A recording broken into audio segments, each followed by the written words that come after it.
वाले। इस नरक में हमारा ये अंतिम जन्म है। इसके बाद इस दुनिया में हमारा कोई जन्म होने वाला नहीं।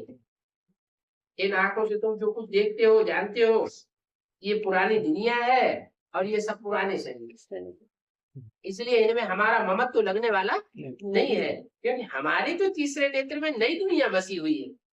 हम कहाँ जाने वाले हैं? नई दुनिया में बाकी बनने वाले हैं।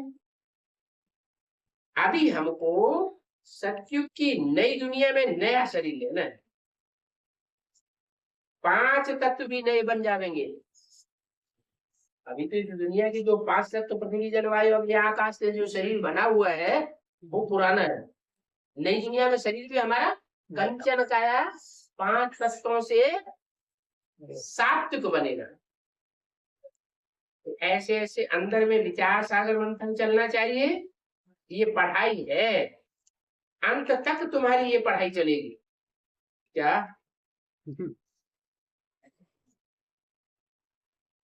उनकी पढ़ाई तो फिनिश हो गई, किनकी? कृष्ण की।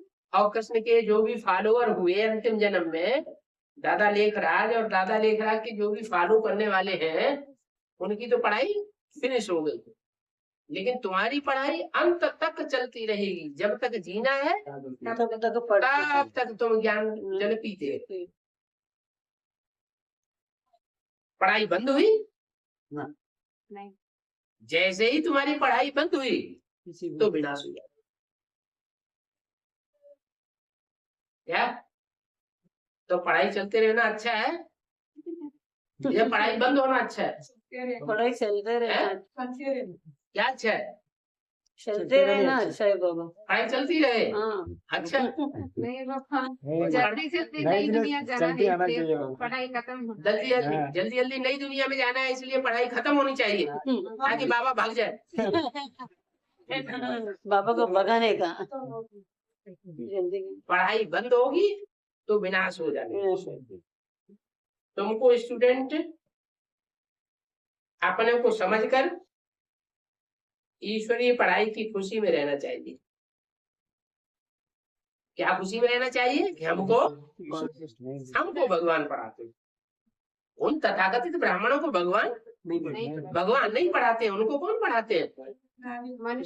उनको मनुष्य गुरु दी दादी दादा देहधारी पढ़ाते हैं और हमको भगवान पढ़ाते हैं।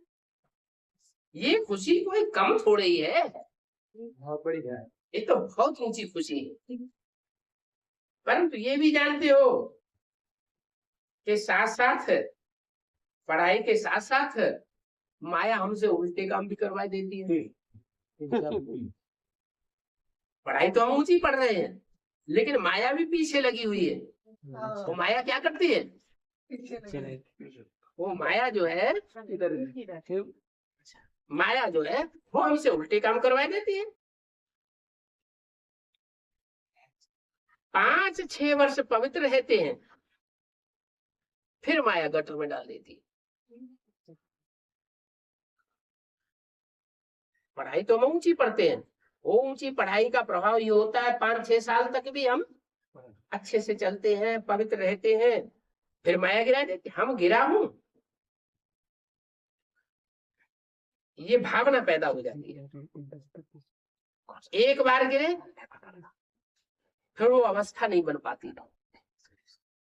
जैसे कि 5 बार से नीचे गिर जाते हैं।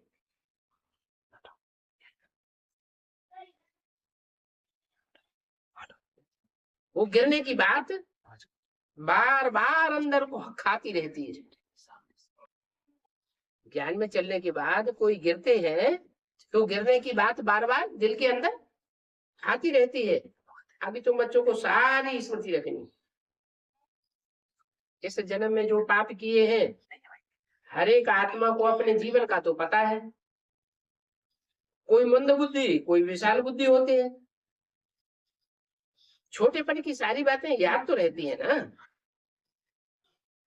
बाबा भी तो छोटेपन में ही हिस्ट्री सुनाते हैं, बुद्धि में याद आती तो है ना। बाबा को वो जगह याद है, सब याद है। परंतु अभी तो वहां साहब नई जगह बन गई होगी। 5 वर्ष से लेकर अपनी जीवन कहानी याद होनी चाहिए। अगर भूल गए हैं 5 वर्ष से बाद वाली जीवन कहानी बचपन की अगर भूल गए हैं तो उनको कहेंगे डल बुद्धि। बाबा कहते हैं कि अपनी जीवन कहानी लिखो। ये लाइफ की बात है ना। मालूम पड़ता है कि ये लाइफ में कितना चमत्कारी था। गांधी इंदिरा आदि के कितने बड़े बड़े वॉल्यूम बनते हैं जीवन कहानी के। लाइफ तो वास्तव में तुम्हारी वैल्यूबल है। उन इंदिरा गांधी और गांधी जी की लाइफ कोई वैल्यूबल नहीं है। क्यों? गोली तो मारती, वो भी ठीक बात है, लेकिन उनको कांटों का ताज मिलता है। क्या? उनको जो ताज मिलता है वो कांटों का ताज मिलता है, और तुमको हीरे जवाहरात मिलता है। तुम जो राजाई करते हो हीरे जवाहरात जैसी आत्माओं के ऊपर राजाई करते हो। और वो किसके ऊपर राजाई करते हैं? कांटों। जिनके ऊपर राजाई करते हैं वो पत्थर मार के नाक ही तोड़ देते हैं। फिर प्लास्टिक सर्जरी करानी पड़ती है।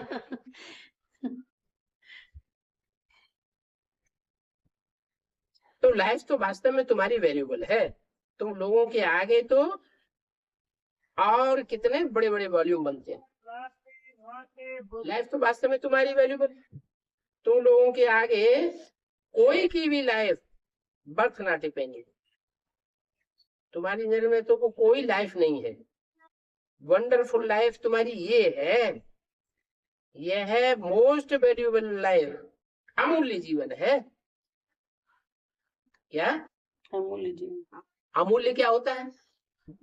चांदी, सोना, हीरा क्या अमूल्य होता है? हीरा। हीरे की भी कीमत होती है, लेकिन कोई कोई हीरा ऐसा होता है जिसकी कीमत कोई आंक ही नहीं सकता। कौन सा हीरा? कोहिनूर हीरा ऐसा है जिसकी आज तक कोई कीमत आंक नहीं सका। तो तुम्हारी जीवन अमूल्य हुई ना। तुम्हारी इस जीवन की वैल्यू नहीं कही जा सकती है। इस समय तुम बहुत सर्विस करते हो। ये लक्ष्मी नारायण तो कुछ भी सर्विस नहीं करते हैं। कौन से लक्ष्मी नारायण? जो सत्य के लक्ष्मी नारायण है, राधा कृष्ण के जन्म रूप में जन्म लेकर के प्रिंस बनते हैं, फिर बड़े होकर नारायण बनते हैं, उनकी तो कुछ भी वैल्यू नहीं है। क्यों? वो शरीर छोड़ दिया। नहीं, शरीर भी छोड़ दिया। सत्युग में जो लक्ष्मी नारायण जन्म लेंगे वो कोई की सेवा नहीं करें, विश्व का कल्याण नहीं करेंगे। वो कोई सेवा नहीं करते, इसलिए उनकी कोई वैल्यू नहीं है। तुम्हारी लाइफ बहुत वैल्यू, जबकि औरों की भी ऐसी जीवन बनाने की तुम सर्विस करते हो, तो गायन लाइफ तुम्हारी लाइफ हो जाती है। वैष्णो देवी का भी मंदिर है ना। मंदिर किस बात की यादगार है? हाँ, मंदिर जो बना है वो प्योरिटी की यादगार। ये मंदिर में वो वैष्णो देवी की कितनी पूजा होती है, कितना बड़ा मेला लगता है। अभी तुम सब वैष्णव। मनुष्यों की तो ये भी बुद्धि नहीं चलती है कि एक ही सिर्फ वैष्णव थोड़ा ही होगा।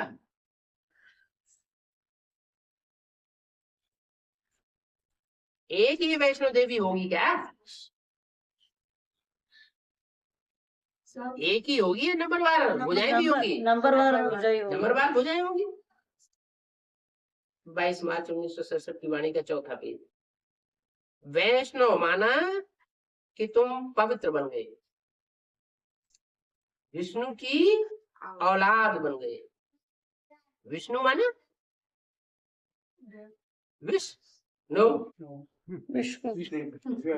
माना जिसमें विषय विकार बिल्कुल नहीं है, वो है वैष्णव। और विष्णु जिसको कहते हैं उसकी तुम औलाद हो।